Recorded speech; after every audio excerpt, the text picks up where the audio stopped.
ఈ రోజు మనతో ఉన్నారు తిరువురు లారీ ఓనర్స్ అసోసియేషన్ అధ్యక్షులు అండ్ సెక్రటరీ. వీళ్ళు వచ్చే ఇబ్బందులు ఏంటి, లారీ ఓనర్స్ కి వచ్చిన ప్రధానమైన ఇబ్బందుల గురించి మనం ఒక చిన్న చర్చా వేదిక పెడుతున్నాం విహారీ టీవీ ద్వారా. సార్ నమస్తేనండి. మీకు రాష్ట్ర ప్రభుత్వాల నుంచి, రాష్ట్ర కేంద్ర ప్రభుత్వాల నుంచి మీకు ఎలాంటి ఇబ్బందులు గురవుతున్నారండి? మామూలుగా ఇక్కడ మాకు ఆంధ్రప్రదేశ్కి తెలంగాణకి బోర్డర్ అయిందండి. మేము తెలంగాణ వెళ్ళకుండా ఇక్కడ మాకు ఎట్టి పరిస్థితుల్లో కుదరదు. మాకు సింగిల్ పార్టీ పర్మిట్ విధానం ఇస్తానని పైన గవర్నమెంట్ అన్నది అది ఇవ్వలేకపోయింది. ఇప్పుడు వచ్చిన గవర్నమెంట్ ఇస్తానన్నారు, అది కూడా ఇవ్వట్లేదు. మాకు ట్యాక్సులు పెంచేశారు. గ్రీన్ ట్యాక్సులు అన్నీ అక్కడ పక్క రాష్ట్రంలో 600 ఉంటే ఇక్కడ 20,000 ఉంది సార్. 22,000 రూపాయలు గ్రీన్ ట్యాక్స్ కడుతున్నాం. అది కాకుండా మళ్ళీ మన ఫస్ట్ టన్ను, ఒక టన్ను ఎక్స్ట్రా ఉంటే ఇదివరకు 1000 రూపాయలు ఉండేది. ఒక టన్నుకి 20,000 రూపాయలు కేసు రాస్తున్నారు. లారీ వ్యవస్థ, లారీ ఓనర్లు బాగా ఇబ్బందులు పడిపోతున్నాం. కిస్తీలు కూడా, ఈఎంఐలు కూడా కట్టలేని పరిస్థితి ఉంది. మాకు ఈ గవర్నమెంట్ అన్నా ఆ గవర్నమెంట్ అన్నా చేస్తుంది అనుకొని ఎన్నో ఆశలు పెట్టుకున్నాం. ఆ గవర్నమెంట్ చేయలేకపోయింది. ప్రస్తుతం మళ్ళీ ఈ గవర్నమెంట్ వచ్చి కూడా ఇప్పుడు సంవత్సరం అవుతుంది. ఈ గవర్నమెంట్ ప్రస్తుతం ఎక్కేటప్పుడు అన్నీ చేస్తాం, మేము అది తగ్గిస్తాం అన్నారు, ఇది తగ్గిస్తామన్నారు. లారీ ఓనర్ల గురించి చాలా మాకు ఆశలు కల్పించారు. ఆ ఆశలన్నింటిలో ఒక్క కోరిక కూడా మాకు నెరవేర్చలేకపోయింది. ఈఎంఐలో కట్టలేని పరిస్థితిలో ఉంది సార్. మాకు కరోనా వచ్చిన కాడి నుంచి లారీ ఫీల్డ్లో మొత్తం ఓనర్లు కానివ్వండి అందరూ చాలా దెబ్బలు తిన్నాం. 150 లారీలు ఉన్నాయల్లా ఇవాళ 70 లారీలకు వచ్చింది. 70 లారీలు అమ్ముకున్నారు. ఇవి ఉన్న లారీలు కూడా వెళ్ళిపోయే పరిస్థితి ఉంది. ఈ గవర్నమెంట్ మరి మాకు ఈసారైనా మాకు మంచిగా మాకు అన్ని కోరికలు తీర్చి ఏదైనా చిన్న చిన్న సహాయాలు చేసే అవకాశం ఉంటే చేస్తారని మేము ఈ గవర్నమెంట్ని మేము కోరుకుంటున్నాం.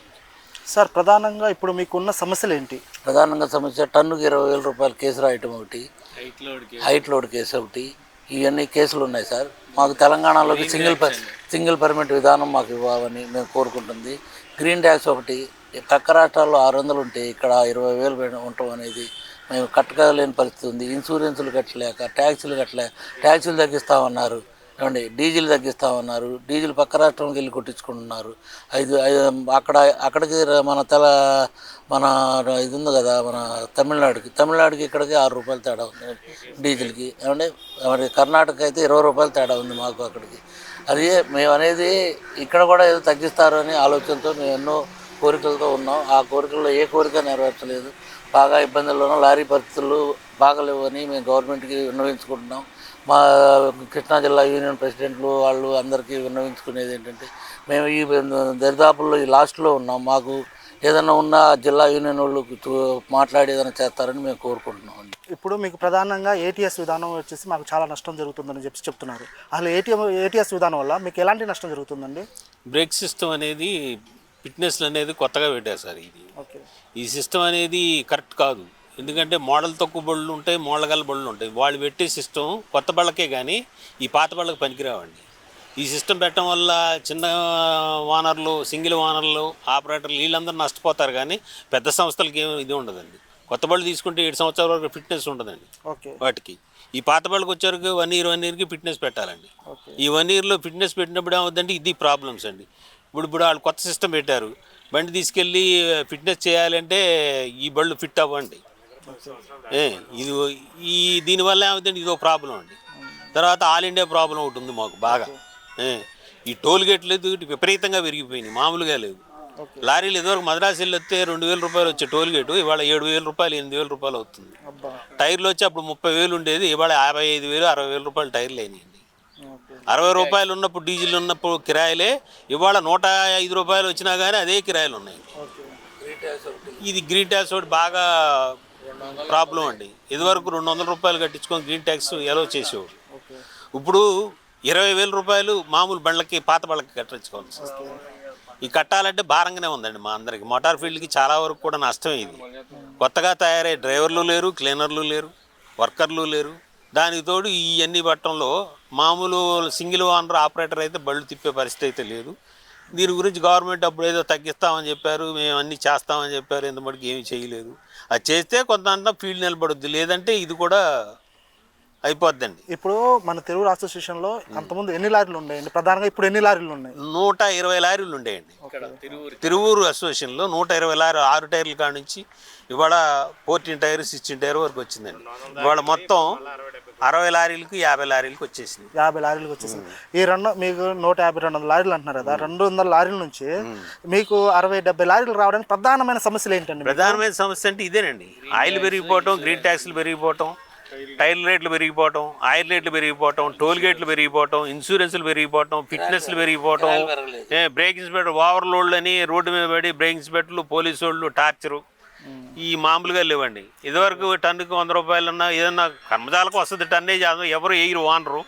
ఒకవేళ వేసారనుకోండి, వేస్తే ఆ టన్నుకి 20,000 25,000 ఇప్పుడు కట్టమంటున్నారండి. కట్టే పరిస్థితి ఎవరి దగ్గర లేదండి.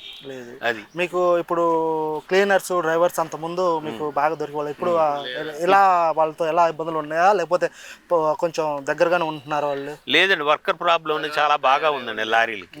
ఎందుకంటే ఇదివరకు పని నేర్చుకోవడానికి వచ్చేవాళ్ళు అండి, లారీ పని నేర్చుకోవడానికి వచ్చేవాళ్ళు. ఇవాళ లారీ పని అంటే పారిపోతున్నారండి.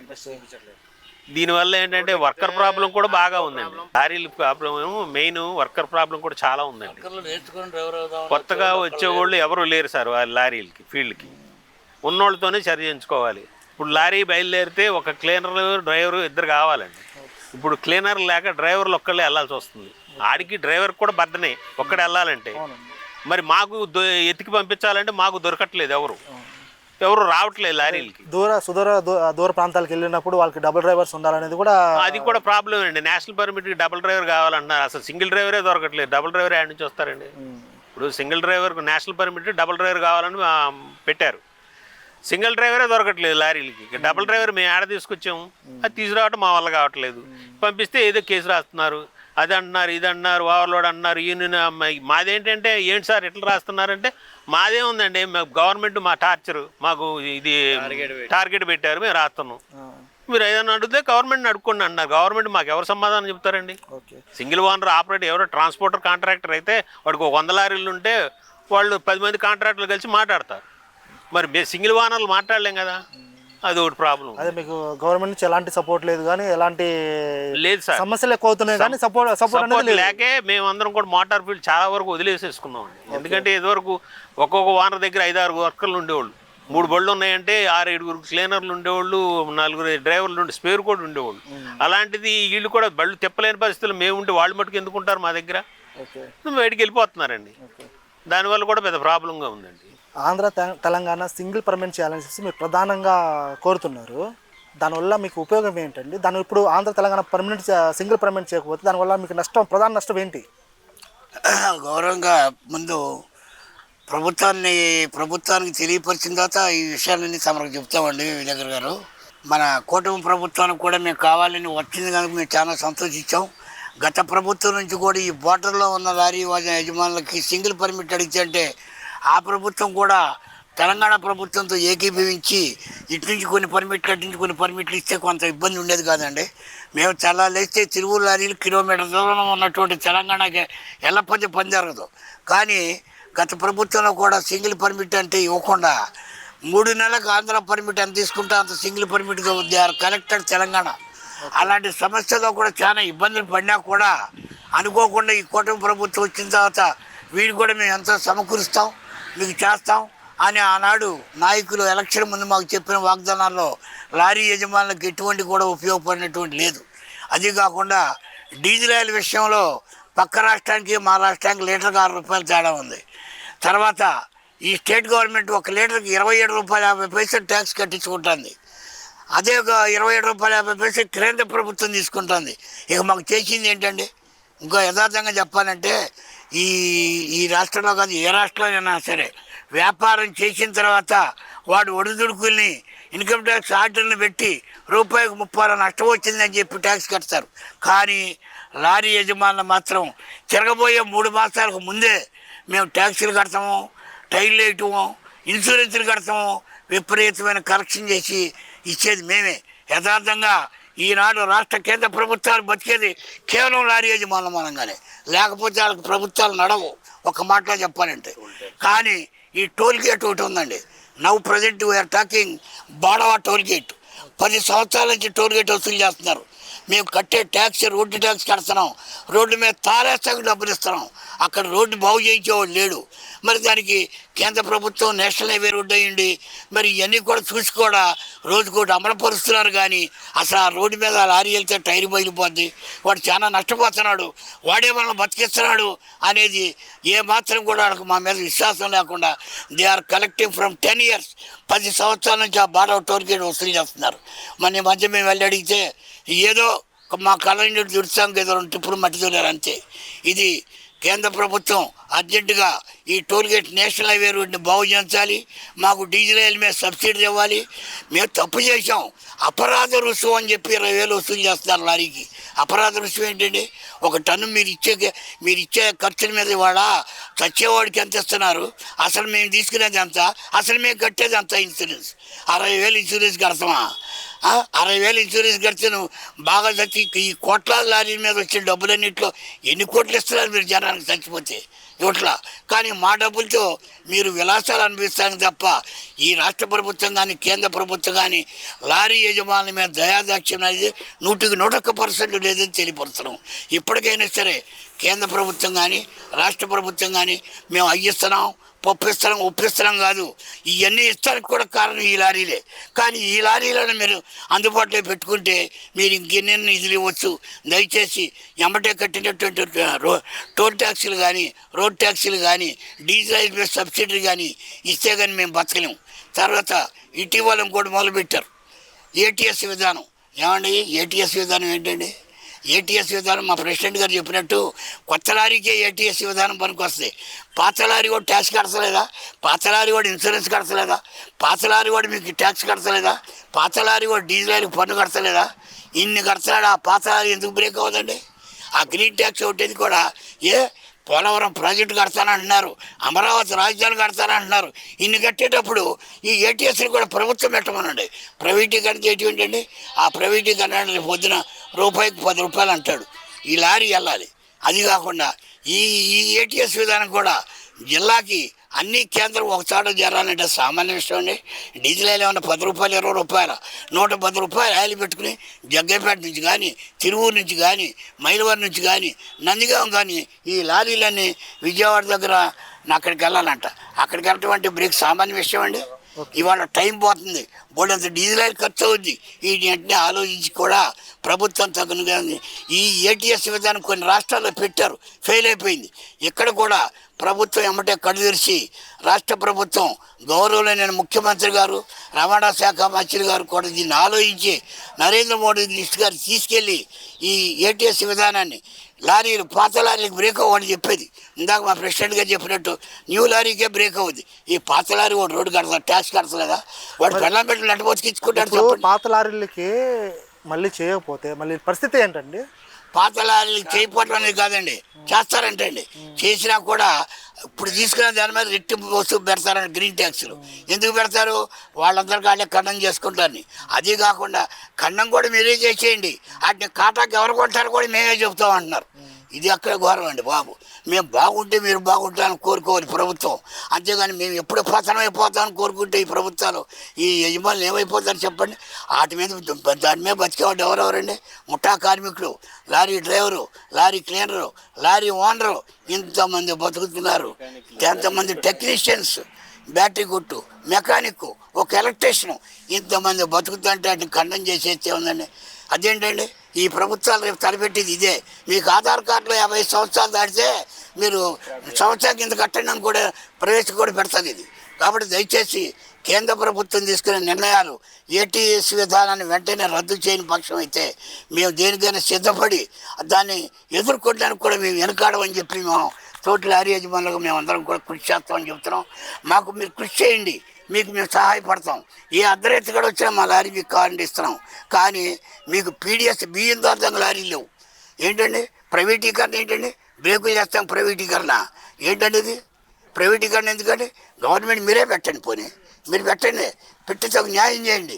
ఎక్కడ జిల్లా ఎక్కడ నున్నా ఎక్కడి నుంచి అక్కడికి వెళ్ళాలి లారీ బ్రేక్కి. ఒకరోజు టైం పోతుంది, బోర్డంత ఖర్చు అవుద్ది. అక్కడ దాకా ఏంటంటే ప్రైవేటీకరణ మీలోటాడు పడతాడు, 10 కోట్లకు 20 కోట్లకు పడతాడు, 10,000 ఇస్తే బ్రేక్ చేస్తామంటాడు. మేమేం చేయాలి?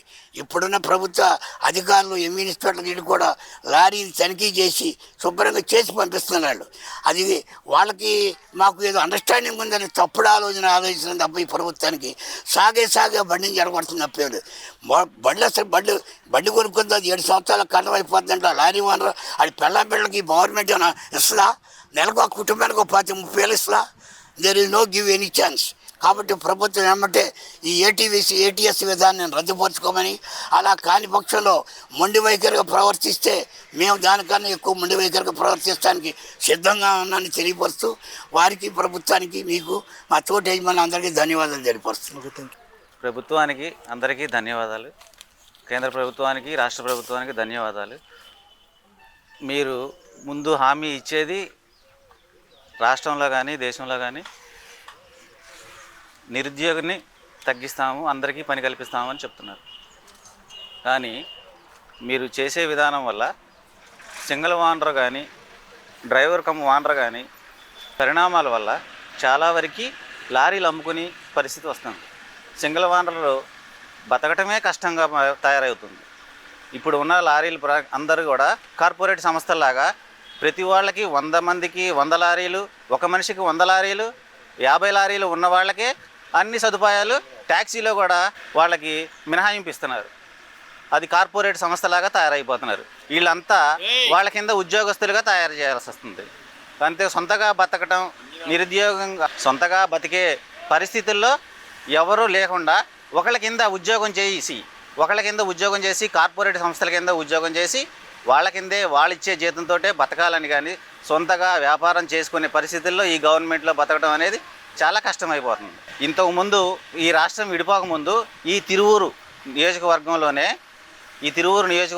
గంపలగూడెం మండలం, తిరువూరు మండలంలోనే దాదాపుగా 300 లారీలు ఉన్నాయి. ఎప్పుడైతే ఈ రాష్ట్రం విడిపోయిందో తెలంగాణలోకి 2 పాయింట్ అని ఆంధ్రాలోనే ఎత్తుకోవాలి, ఆంధ్రాలోనే దించాలి, తెలంగాణలో ఎత్తుకోకూడదు, తెలంగాణలో దింపకూడదు. మాకు కిలోమీటర్ దూరంలోనే తెలంగాణ ఉంది. తెలంగాణలో ఎత్తుకోకూడదు, తెలంగాణలో దింపకూడదు. తెలంగాణ లారీలకే వాళ్ళకి పర్మిషన్ ఉందంటారు. ఇక్కడ ఆంధ్రాలో ఈ మారుమూల ప్రాంతం అయిపోయింది. ఇక్కడ ఏ ఇండస్ట్రీ లేదు, ఏమీ లేవు. ఓన్లీ బతికేది వ్యవసాయం మీద, వ్యవసాయ ఆధారిత పంటల మీద బతకాలి. ఇక్కడ లోడింగ్ లేదు. ఇప్పుడు తెలంగాణ ఇప్పుడు మీకు సింగిల్ పర్మిట్ చేస్తే తెలంగాణలో ఎత్తుకోవడానికి మీకు ఉపయోగపడుతుందా? తెలంగాణ నుంచి మీరు ట్రాన్స్పోర్ట్ చేసుకోవచ్చా? అది సింగిల్ డిజిట్ విధానం మీద మీకు అసలు ఎలాంటి అభిప్రాయం ఉంది? ఇప్పుడు తెలంగాణ సింగిల్ పర్మిట్ కనుక ఇచ్చినట్లయితే మేము ఇక్కడ ఎత్తుకొని తెలంగాణలో దింపడానికి మాకు అధికారం ఉంటుంది.